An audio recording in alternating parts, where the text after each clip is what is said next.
नमस्कार दोस्तों, स्वागत है आपका अपने वीजी नॉलेज में। आज उस शख्स के बारे में बात करने जा रहे हैं जिसको गिरगिट के नाम से जाना जाता था। जहां से उसे लगता था कि वो ज़्यादा कमा सकता है, वो वहां को ही हो जाया करता था। पलटी मारने में वो बहुत ही माहिर था। वो एक समय पापड़ बनाने और बेचने का काम किया करता था। जी हाँ, यहाँ बात कर रहे हैं गोपाल राजवानी की।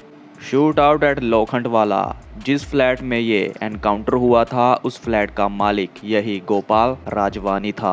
उल्लासनगर की एक छोटी सी गली का रहने वाले इस व्यक्ति ने पापड़ बनाने का काम किया। उस एरिया में जिन लोगों को नौकरियां नहीं मिलती थी, तो वो पापड़ बनाने का काम करने लग जाते थे। कहते हैं बड़े बड़े बार्स और 5 स्टार्स होटल में जो पापड़ मिलते हैं, वो पापड़ यहाँ से ही लाए जाते थे। पापड़ बेचकर गोपाल ने अच्छे खासे पैसे कमा लिए थे। उसी दौर में उसकी मुलाकात एक बड़े बदमाश से हुई जो कि उल्लासनगर का ही था। वो अपने इलाके का दादा था। उसका नाम था गोविंद वचानी। वहाँ से गोपाल ने हफ्ता वसूलने का काम शुरू किया। दूसरी तरफ थे पप्पू कलानी, उसका पिता और उसके भाई। गोविंद के साथ मिलकर गोपाल ने क्राइम का रास्ता पकड़ लिया था। उन्हीं दिनों में इनके इलाके में एक पत्रकार रहा करता था जिसका नाम था एवी नारायण। वो एक न्यूज़पेपर के एडिटर और मालिक थे। न्यूज़पेपर का नाम था ब्लिट्ज। उनकी बहुत ही डेयरिंग रिपोर्टिंग होती थी। वो किसी को माफ़ नहीं करते थे। उनका अखबार हर हफ्ते निकलता था। उल्लासनगर में उन्होंने काफ़ी चीज़ों को एक्सपोज किया। पप्पू कलानी और गोपाल के 2 नंबर के धंधों को उस रिपोर्टर ने एक्सपोज कर दिया था, जिसके बाद गोपाल और पप्पू ने अपने लोगों को साथ लेकर 1983 में विट्ठल स्टेशन पर उस पत्रकार की चाकुओं से हमला करके हत्या कर दी। आगे जाकर दोनों पप्पू कलानी और गोपाल राजवानी पकड़े जाते हैं। काफ़ी दिनों के बाद उनकी बेल हो जाती है। सबूत ना होने की वजह से गोपाल और पप्पू को उस केस से बरी कर दिया गया। इसके बाद से पप्पू कलानी के साथ साथ गोपाल राजवानी का भी नाम होने लगा। बड़े लेवल पर एक्सटॉर्शन हफ्ता वसूली चलने लगी। साल 1985 में पप्पू कलानी और गोपाल राजवानी के बीच पैसों को लेकर काफ़ी बहस हुई, जिसके बाद दोनों के बीच में दरार आ जाती है। कहते हैं पप्पू कलानी ने अपनी पॉलिटिकल सपोर्ट से एक बार गोपाल राजवानी को एक झूठे केस में पकड़वा भी दिया था। पप्पू कलानी और गोपाल राजवानी में दुश्मनी बढ़ने लगी थी। एक बार गोपाल को तारीख पर जाना था, तो पप्पू कलानी को उसकी तारीख के बारे में पता चल गया था, जिसके बाद गोपाल पर हमला करने का उसका पूरा प्लान तैयार था। गोपाल को पता था उस पर कभी भी अटैक हो सकता है। उसने कोई गाड़ी नहीं ली, ना ही अपने साथ बॉडीगार्ड लिए। उसने बड़े ही चालाकी से एक ऑटो रिक्शा किराए पर लिया। उसके साथ एक आदमी और था। दूसरी तरफ पप्पू कलानी के लोग भी तेज थे। वो गोपाल को देख लेते हैं और उसको पहचान लेते हैं। ऑटो रिक्शा पर हमला किया गया। उसके ऊपर सुतली बॉम्ब से हमला किया गया। बॉम्ब से उसके चीथड़े उड़ सकते थे, मगर उसकी किस्मत अच्छी थी कि वो बच गया। कई बार कोर्ट में उस पर हमले हुए, हर बार वो बचता रहा, लेकिन वो कहते हैं ना, हर बार किस्मत साथ नहीं देती। आखिरी में वो मारा भी वहीं गया था। खैर, उसकी चर्चा बाद में करेंगे। सुतली बॉम्ब के हमले से गोपाल घायल हो जाता है। उसको हॉस्पिटल में लाया गया। वो हॉस्पिटल में नहीं रहना चाहता था। उसको पता था उस पर यहाँ पर भी हमला हो सकता है। वो वहाँ से बड़े ही तरीके से अपने आप को जे हॉस्पिटल शिफ्ट करवा देता है। मुंबई में उसको पूरी सिक्योरिटी थी। मुंबई में पप्पू कलानी के लोग हमला करने से डरते थे। गोपाल का यहाँ पर एक रिश्तेदार रहा करता था जो कि नामी वकील था। उसने वकील से पूछा, कोई तरकीब बताइए जिससे मैं पप्पू कलानी से बच सकूं और उससे अपना बदला ले सकूं। वो वकील हाजी मस्तान को अच्छे से जानता था और उसने कई छोटे मोटे उनके केस लड़ रखे थे।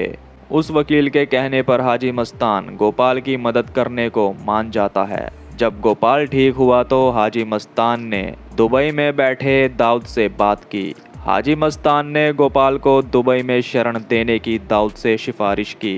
दाऊद मान जाता है। गोपाल राजवानी दुबई पहुंच जाता है।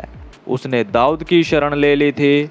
दाऊद के इर्द गिर्द जो लोग थे उनसे गोपाल की अच्छी बनने लगती है। थोड़े दिनों के बाद पप्पू कलानी एक मर्डर के केस में जेल चला जाता है। लंबे समय तक वो जेल में रहा। गोपाल को पता था कि अब पप्पू कलानी इतने जल्दी बाहर नहीं आएगा। इसके बाद वो मुंबई आ जाता है। दाऊद की सपोर्ट से वो अब प्रॉपर्टी के धंधे में उतर गया। दाऊद के पैसों से उसने प्रॉपर्टी खरीदी। उसने वही फ्लैट खरीदा था जहां पर शूट आउट हुआ था। असल में उस फ्लैट का दाऊद मालिक था। उस फ्लैट में बड़े तरीके से माया डोलस और उसके लोगों को पनाह दी गई। अंदर ही अंदर उन लोगों की दाऊद से दुश्मनी चल रही थी। कहते हैं माया डोलस, दिलीप बुआ और उनकी गैंग ने दाऊद के एक गोल्ड कंसाइनमेंट को लूट लिया था। वो करोड़ों का सोना था। सोने को बेचकर मार्केट से उन्होंने पैसा इकट्ठा कर लिया था। दाऊद को इनसे बदला लेना था क्योंकि इन लोगों ने उसका माल लूटा था। इसमें गोपाल राजवानी को मोहरा बनाया गया। माया डोलस और दिलीप बुआ को जाल में फंसाने के लिए। क्लब के मैनेजर की माने तो खार जिमखाना क्लब में एनकाउंटर के एक दिन पहले इंस्पेक्टर एम अब्दुल कवी के साथ आधी रात तक उस क्लब में मीटिंग की गई। गोपाल ने इंस्पेक्टर कवी से वो मीटिंग की। गोपाल के पास उस फ्लैट का पूरा नक्शा था जो कि वो साथ लेकर आया था। पुलिस वाले पहले ही जाकर उस फ्लैट की इंफॉर्मेशन नहीं लेना चाहते थे क्योंकि माया डोलस और दिलीप बुआ बहुत शातिर क्रिमिनल थे। अगर दिन में रेकी की जाती तो वो पहले ही चौकन्ना हो जाते और वो जगह बदल लेते। उसके बाद जो हुआ आपको पता ही है। जिन्होंने माया डोलस और दिलीप बुआ पर बना वीडियो नहीं देखा, हम इस वीडियो के डिस्क्रिप्शन में उन वीडियोस का लिंक डाल देंगे। जिनको देखना हो वो देख लीजिएगा। एनकाउंटर में माया डोलस समेत सभी मारे जाते हैं। इसके बाद गोपाल राजवानी का उल्लासनगर में दबदबा और ज़्यादा बढ़ गया। वहीं पप्पू कलानी कहाँ किसी से कम था। वो अपने दुश्मन को भूला नहीं था। पप्पू कलानी और गोपाल राजवानी एक दूसरे की गैंग के लोगों को जहां देखते थे वही मार देते थे। एक साल में उल्लासनगर में रिकॉर्ड तोड़ मर्डर हुए। गोपाल राजवानी का एक ड्राइवर भी हुआ करता था जिसका नाम था मारुति जाधव। कहते हैं उसको पप्पू कलानी के लोगों ने ऑफिस में घुसकर मार दिया था। पप्पू कलानी ने जेल में रहते हुए ही साल 1995 और 99 का चुनाव निर्दलीय लड़कर जीता। उल्लासनगर की बड़ी आबादी पर उसका पूरा कंट्रोल था। वहीं गोपाल राजवानी शिवसेना को 1996 में ज्वाइन कर लेता है। इससे कहीं ना कहीं पप्पू कलानी को डर था कि गोपाल का पॉलिटिकल कद बढ़ सकता है। जनवरी 2000 को सुबह 11 बजे उल्लासनगर में ही गोपाल राजवानी की कोर्ट में पेशी थी अपनी गाड़ी और आदमियों को लेकर, जिसमें उसका बेटा भी साथ में था। वो कोर्ट अपीयरेंस के लिए गया था। वहीं पर उस पर हमला हुआ। पहले भी उस पर 3 से 4 बार कोर्ट में हमले हुए थे। इस बार हमला बेहद ही खतरनाक था। उसको बचने का मौका नहीं मिला। जैसे ही वो कोर्ट पहुंचा और अपनी गाड़ी से बाहर निकला, 2 लोग आते हैं और ताबड़तोड़ गोलियां चलाकर उसको वहीं मार डालते हैं। जिस समय गोपाल राजवानी का मर्डर हुआ उस समय पप्पू कलानी जेल में था। सबका शक पप्पू कलानी पर था। तो दोस्तों, इस तरीके से गोपाल राजवानी का अंत हुआ। अब तक के लिए इतना ही। तो नमस्कार दोस्तों।